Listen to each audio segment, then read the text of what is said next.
Show me a single self-respecting man that would like to climb into bed with that woman, ever. Looking at you now, I just wonder whether actually makes it worse again. It just sort of feels like an out-of-body experience, looking at it. I would encourage mass removal of the surveillance state. This is what the police are. They don't police with consent anymore. They police with fear. It's the beginning of a surveillance state, and these boys are the stars. Welcome back to Rattlesnake TV, guys. Today we're going to be discussing something that I've been quite frankly appalled by over the last week. And it actually goes to prove my point that I've been saying recently, which is that England is becoming more and more of a failed state. And you should probably get out of there. I mean, the UK in general is pretty bad. Scotland is hideously woke. Northern Ireland's pretty bad too. But today we're going to focus on England. This is a country that I am a citizen of. I have family there, and they're meant to be a bastion of freedom, of fairness and civility. But rather it's turning into a woke hellhole where the government allows basically untethered immigration. And not only that, but basically pays people to come into the country and change the demographics forever. They have a housing crisis that is so severe that most people will never have a chance of getting into the property market. They also have rampant inflation, and they've just passed an online safety bill which allows governments to effectively censor anybody that they want. Political figures who dissent from the narrative have their bank accounts shut down. They've been introducing and expanding these smart cities in the name of climate change and reducing emissions, where they can just basically track you at will. But the issue that I want to focus on more today is around free speech and the state of the media. Because this week there's been some quite frankly alarming developments with regards to what's been happening at GB News, with Laurence Fox and co. being suspended and fired, and ultimately Laurence being arrested. Just last week, ironically enough, I covered Laurence on my channel and was describing how much of a sophisticated gentleman he was when confronted with a raging feminist who was trying to belittle him and call him a little man, amongst many other insults. Go back to I can't hear another thin-skinned, slightly aging white man be demeaning about Meghan Markle. Knock little men off their platforms like you. I had respect for Laurence, but now I actually have a tremendous amount more. And I believe that this story is one that we need to be paying attention to and is extremely important in a multitude of ways. First of all, being the state of the current media landscape and the way that it is completely and utterly dominated by the authoritarian left. Secondly, the state of free speech in England. And thirdly, there is also a silver lining in there about how to deal with the woke mob when they come for you and your friends. So let's do a little bit of a recap about the events that have taken place. So you could start in many different places, but for the sake of the video, GB News was started as a way to be a counter to the woke narrative, a place where free speech was allowed. And it's something that I have been very supportive of. I've covered them multiple times on my channel until now, and more on that soon. But what's happened more recently is that Ava Adams, a leftist feminist commentator, I guess you could call her, but I think that Douglas Murray said it best. You built a career out of fear-mongering, and you're now importing those evangelical American ideas onto UK television. You haven't even built a career, have you? Ava was in a discussion about men's suicide and whether or not there should maybe be some more resources allocated to this issue, seeing as though it is, you know, the biggest killer of men in the country under 45, and yet nobody really seems to give a shit about it, and this is how it went down. I think that it feeds into the culture a little bit, this Minister for Men argument. Like, in my mind, I think there should be a Minister for Mental Health, which would be all-encompassing. I mean, you've got something like 7 million children waiting for prescriptions for mental health at the moment. It's a crisis that's endemic throughout the country, not specific to men. And I think, you know, a lot of ministers kind of bandy this about to sort of, I'm sorry, but make an enemy out of women. I think, not you, and I don't think your book is. I don't accept that. I don't think it is to make an enemy. If we looked at during COVID, men were literally more likely to die from COVID. And I don't really want to cast myself as a meninist or one of these guys from the manosphere, because that's not who I am. But I do find it interesting that sometimes the arguments tend to throw it back. But who was doing all the work during COVID? You know, a lot of the time, if you looked into people's households, it was the women who were taking on the laundry, the school care, all of that. But I'm not disputing any of that. What I'm saying that there are specific issues that men face that might warrant specific attention. I mean, literally, the biggest killer of men under 50 is suicide. That is an arresting statistic. And if that doesn't warrant specific attention, mental health is an umbrella issue. I have to say that is also because women are unsuccessful. That is a lot of that feeds into that statistic. But it feels like, it just doesn't feel like you've got any space for this idea that men might have unique challenges that face them. And the problem is, even as I'm saying this, in my mind, it's like I've got out the violin and I don't want to be. I don't want to be this guy, because that's part of the problem. Is because you're encouraged at one level is men need to talk about their problems more, and then the moment you do it, you're like, all right, but not quite so often and not quite so loud. Well, this is where the controversy must have really kicked off, right?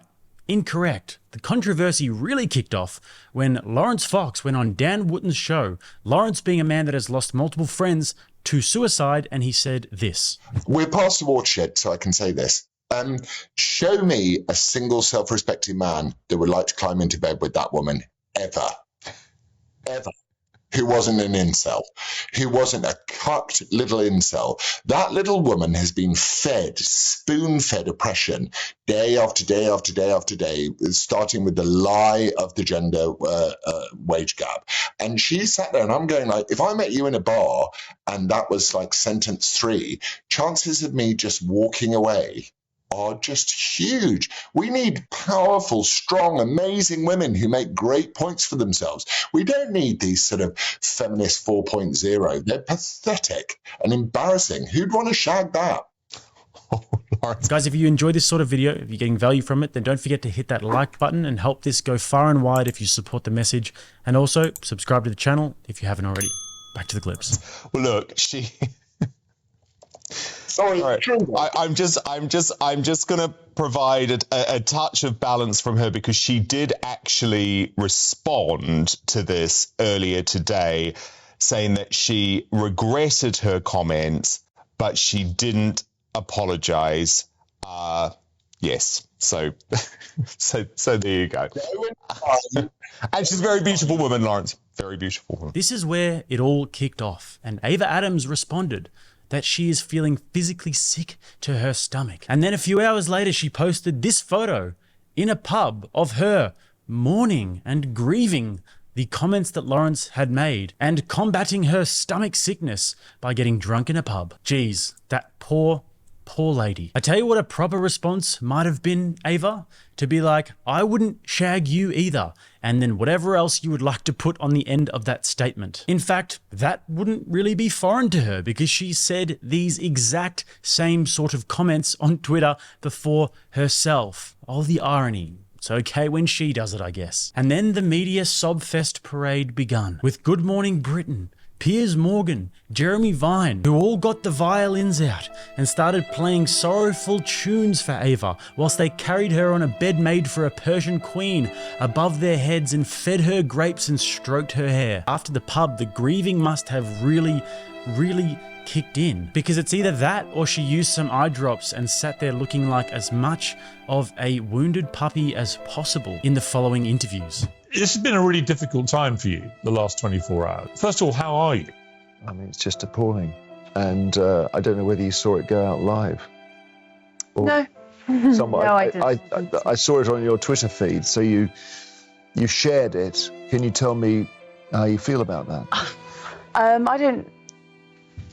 I think the clip speaks for itself. His comments made Ava feel physically sick, and the channel has said they are now conducting a full investigation. We're going to speak to Ava as well as former Labour. Both those broadcasters now suspended from GB News. Ava, I asked you before we broadcast that if it was okay for you to see that again. But actually, looking at you now, I just wonder whether actually it kind of makes it worse again. It just sort of feels like an out-of-body experience looking at it. Now, I don't know what you guys think about it.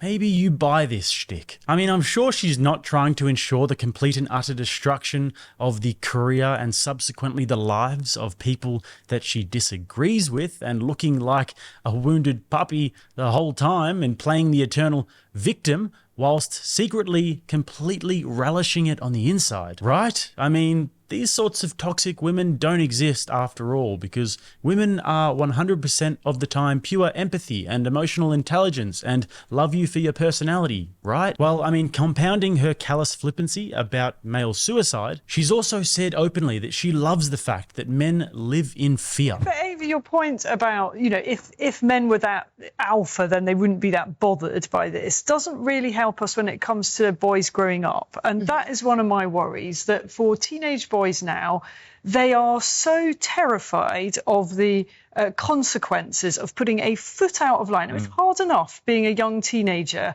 working out how things are, working out how to do dating and all of that, without the terror that if you touch in the wrong place at the wrong time, you may find that your whole life is destroyed. See, I like that terror. Too much Well, I like that. I think that men should be frightened. I don't like That's I do. the richest thing I've ever heard. And she is an open misandrist that has referred to men as a virus. Just imagine what would happen. Oh, wait, we have a perfect example with Laurence Fox. Would you shag him? The double standard is right in front of our eyes. I mean, just look at her face when Jeff Norcott is trying to have a genuine conversation about the real issues that men are facing and trying to pose some solutions. The issue that so many young men are for some reason feeling so alone in the world and feeling like nobody cares and feeling like they have no purpose and no meaning and getting to the point where they take their own lives. And this is the biggest killer of men under 45 in the country, might I remind you. Well, I'm saying that there are specific issues that men face that might warrant specific attention. It just doesn't feel like you've got any space for this idea that men might have unique challenges that face them. So maybe I'm crazy, but I think that Jeff is right here to say, hey, this is kind of a big deal. Can we get some help?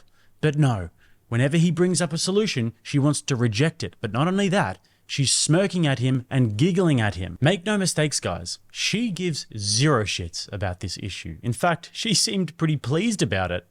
I mean, we are just viruses after all, right? If there is anything disgusting in this situation, it's the vile misandry that is not only permitted, but encouraged time and time and time and time again. And the fact that men just have to sit there and take it. And then we wonder why so many of them are feeling alone in the world and like nobody really gives a shit about their struggles. But then when Laurence Fox says that he wouldn't shag her and that her head has been pumped with propaganda, which it has, the violins come out and he's a misogynist and he never should be able to speak again. Sorry, no, not buying it. Not Lawrence's greatest moment in history, but it completely and utterly pales in comparison to not only her actions and what she says, but also that people go on these shows and they say that they are a literal communist. He's not my hero. I'm a communist, you idiot. You didn't plan any protests against him, did you? Because I'm literally a communist. Yeah, the ideology that killed over 100 million people in the 20th century. Or when they go and say they want to kill white people. When we say we want to kill whitey, we don't really mean we want to kill whitey, we do. When we say we want to kill whitey, we don't really mean we want to kill whitey, we do. To which the BBC will respond that they stand by them. There are so many cringeworthy, eyebrow-raising, disgusting and reprehensible comments made out there by the woke left. Things that I vehemently disagree with. But I would fight for their right to be able to say it and show everyone how much of an idiot they are. On the other side, however, the cancel culture mob will take any opportunity that they can get their hands on to destroy somebody's life and their career, and they will love every single moment of it. They want to ensure that these people cannot speak because they cannot defend their own ideas. They are intellectually and morally weak individuals that cannot stand the test of having their ideas challenged. And I know what side of history I'd rather be on. So moving on, after Lawrence's comments, the free speech, anti-woke network obviously came out to defend their presenter, and they told all of the mainstream establishment media individuals and the blue-haired mafia on Twitter to kiss their ass and acted in accordance with the principles that they espouse, right? Wrong. They suspended and later fired Laurence Fox, and also Dan Wootton is still suspended. I will and always will support freedom fighters everywhere, and I don't want to live in a surveillance state. These men didn't kill anybody, they didn't steal anything, they didn't defraud the network or anything else that actually matters. One of them said the wrong things that made the feelings hurty, and the other one didn't act with the right amount of indignation, I guess. But at this stage of the story, there is a brief silver lining that occurs. A moment that deserves the spotlight and is cause for some optimism. You got out there and defended Dan because Dan got sucked up in this, and defended Laurence. Like, take a breath. It's, you know, that he said something. Stop having such a meltdown. Right? You weren't defending the remarks, but you were defending your friends and saying, could we take a breath here? We're treating this like he sexually assaulted this woman. And they were, right. The headlines in the UK have been over the top. The uniform reaction against Laurence and Dan has been breathtaking. Such an overreaction. And Laurence did come out and say, I'm sorry, I didn't express myself the way I should have, but my point stands. I'm still mad. Well, today, I think today it was official. They fired him. GB News fired him. And you got fired. You got fired too. What was your sin, Calvin? My sin was loyalty, and my sin was actually believing in free speech on a channel that calls itself the home of free speech. But what it means is the home of free speech, but no, not that speech. Whilst everybody else was running for the hills and denouncing Laurence as a misogynist and distancing themselves from Laurence in pure cowardly fear of the woke mob, Calvin walked towards his friend. He stood with him in the fire. He didn't agree with the things that Laurence said, but he defended his right to free speech like a boss. And then not long later, Calvin paid the price for his loyalty. He was suspended and then also fired. Guys, loyalty is a virtue that is of the utmost importance to myself personally, and I believe it's the true making of a man. Are you a good leader and protector of your family, and do you have loyalty and integrity in your relationships and in your business dealings and other areas? When you have the choice between truth, honor, and suffering, or comforting lies, are you going to cave to the mob, or are you going to stand on your values and principles? Men who do the latter are becoming an endangered species because the societal pressure to eat the mainstream pie and toe the line is becoming almost too much to bear. But Calvin is obviously a real one, and I hope that his career absolutely blossoms from here on out, which I do believe that it will, because God rewards every man for his righteousness and faithfulness. But you say that he was trying to be funny, and you've said GB News should be a chance to have conversations you can't have on other channels. So that includes a conversation about a female journalist that included the sentiment, if not the exact words, who would want to sleep with that, and described her as a little woman. I mean, are those the sort of conversations that you want to have or be had on GB News? No, I already said that. I don't know why you want to make it about that. This is the problem. You want to make it all about what Laurence said to Ava. It's nothing to do with that. There's a wider conversation to be had here. I don't think that conversation was appropriate. I wouldn't have had that conversation. But this is his style, and they knew that when they hired him. So they knew exactly what they were getting. So which brings the question, why did they fire him and say they're a station for free speech when it's something that he said that they fired him for? Also, the fact of the matter is, it is an offensive conversation, but it's just a conversation. Either we stand for free speech, in which some people will take offense, some people won't, or we don't, right?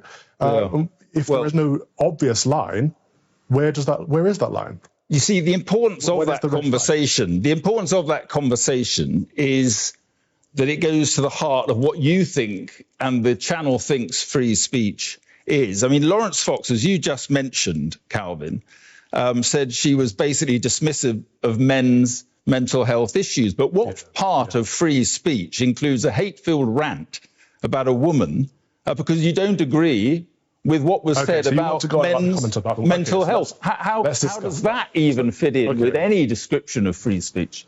Because all this is just, first of all, there's a lot of hysteria around this conversation, but there's a lot of hypocrisy as well, because this conversation has been had on the opposite end of the spectrum many times on TV. There are clips on social media circulating right now of other people saying, I would not shag him, talking about a man. And that seems to be appropriate. So this isn't a conversation about feminism or equality.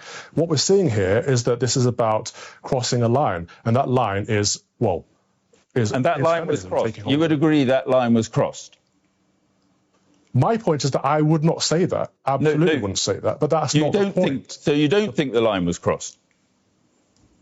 You see, I'm trying to get to the heart of what free speech. Does free speech include the right to offend? And so the story continues, and it took a dark turn after this. When Laurence Fox appeared on a podcast with Majid Nawaz, and he discussed the ULEZ cameras in England and the smart cities that they are creating.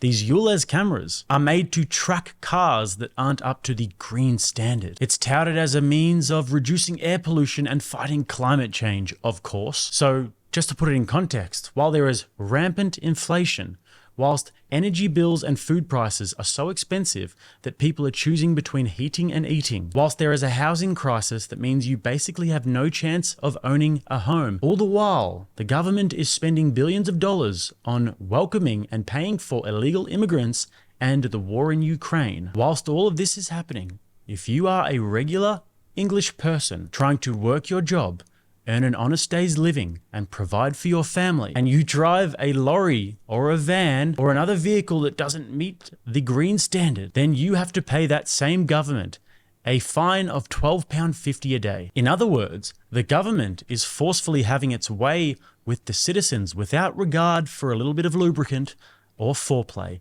and then afterwards they won't even call you a £12.50 Uber. This is something that started in 2019 in a small pocket in London, and obviously it's just expanded, and even more obviously it's going to keep expanding until it spans the whole country. And so shocker guys, the citizens are protesting. I wonder why. What hooligans and thugs they must be. There's a group called Blade Runners who are going out and protesting by damaging these cameras and breaking them. 90% of them, in fact, meaning they're not playing games. And guys, just to let you know, I definitely don't support them 100%. I formally denounce them, and I support the British government and the BBC and Zelensky and Black Lives Matter and vax mandates. Now let's see what Laurence Fox had to say. The only way to deal with this, be it tearing down ULEZ cameras, refusal to obey 20-mile-an-hour limits, or going into low traffic neighborhoods, or encourage them to tear down every single camera there is. And I will be joining them to tear down cameras as well, because I'm one of those people that puts my money where my mouth is. So I'm pretty close with several, and I will be, I'll be out there with my angle grinder. I would encourage mass removal of the surveillance state, because once it's there, you cannot remove it. I would be happy to be arrested myself. So, I won't be, when I go out and take their cameras down, which I will be doing, I will be taking my phone with me so they know exactly where I am. I would happily sit there and sit in court and go, who voted for this? What's your evidence for the Outer London Clean Air Zone? What's your evidence for that? Why are you doing this? I'd sit there and do it, but I do that. I've got several court cases going on, as you know. But I would. What do you think about the Blade Runners and their effect on Sadiq Khan? I love the Blade Runners. I fully support the Blade Runners. I'm not really allowed to say that, but good on them. Keep running those blades, boys and girls. I'm sure you formally disavow. What's that? You formally disavow. I formally disavow their heroic acts. And I utterly condemn the brilliant work that they're doing. So straight after these comments that Laurence made about this being what happens in a surveillance state, and how he's suggesting that he won't comply. Morning, guys. In London's knife-ridden capital city, where a 15-year-old girl was stabbed to death with a sword, we've got 1, 2, you can show them, 1, 2, another 3 upstairs, stealing, going through my house to intimidate me, because this is what the police are. They don't police with consent anymore. They police with fear and intimidation. That is the Stasi police force that we've got nowadays. Instead of being on the streets solving crimes like the murder of the poor 15-year-old girl, they're on all over social media. But I'd take it. The ULEZ scam cameras outside of London are the outer ULEZ zone is a complete scam. There's no scientific evidence. Sadiq Khan rubbished the evidence and had it rewritten to serve his own needs. No one voted it. It's the beginning and bringing in of a surveillance state. And he's trying to make noises so that I can't say that. It's the beginning of a surveillance state, and these boys are the Stasi. Stasi. Bless them.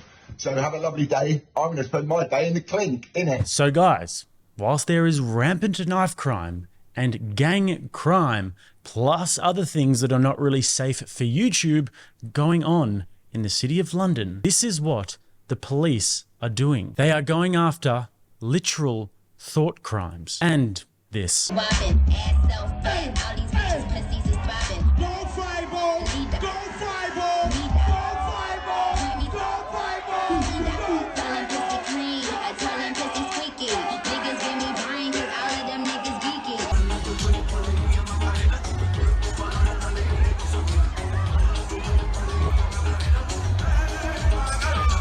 How degrading to be a police officer that wanted to go into the force to actually enforce good in the world, and how shameful to be a police officer that is willfully complicit in this. Like I've said, I lived in the UK for 3 years, and if I were there, I would definitely have the urge to fight like Laurence and like the Blade Runners, who I obviously denounce, but I think the wiser move would probably just be to leave the country. Soon enough, even those lovely country towns that still feel like the old England won't be like that anymore. The English demographic has been and will be changed irreversibly so, and that doesn't look like changing anytime soon. The leftist utopian dreams of multiculturalism have failed and will continue to fail, as has happened in Germany and Sweden and all of the other countries that have fallen prey to this. The media has been completely corrupted, with organizations like the BBC, who were once reputable, now being totally captured institutions. They're funded by some of the worst people in the world and are doing their bidding, as well as the government. And any other alternatives that try and pop their head up will have that head chopped off, as has happened with GB News, and that's to say that they weren't a controlled opposition in the first place. There is a division, there's a civil war going on at GB News. Perhaps this, all along, has been some kind of controlled opposition. Free speech has been completely killed in that country. And not only do you now have people being arrested for actual Orwellian thought crimes, like saying silent prayers in your head. What are you here for today? Physically, I'm just standing here. Okay. Why here of all places? I know you don't live nearby. But this is an abortion centre. Okay, that's why you're stood. Is you standing here part of the protest? No. I'm not protesting. Are you praying? I might be praying in my head. So I'll ask you once more, will you voluntarily come with us now to the police station for me to ask you some questions about today and other days where there are allegations that you've broken public space in particular? If I've got a choice, then no. Okay, well then you're under arrest. You now have influential people being targeted, harassed, humiliated, arrested, and made an example of. This is a fear tactic and a way of discouraging dissent as they move closer and closer to a surveillance state. And as this continues to happen, there are going to be more and more people whose families have been in this country for generations, who don't want to just leave their homes or don't want to just comply with the new order of the country. And so they're going to fight back. And as this dissent gets more and more drastic, so will the censorship. That's why we're seeing more and more clamping down on speech and thoughts, on your internet activity, what car you drive, where you go, public voices, and more. This is what authoritarians do. They crush dissent with force. They don't want to have a conversation with it because they can't. They will never, ever win this debate. And so just like has been happening over the last few years, it's only going to get worse. So with that, I applaud Laurence, I applaud Calvin. You both have my full respect, I have your back, and obviously my platform is open to you guys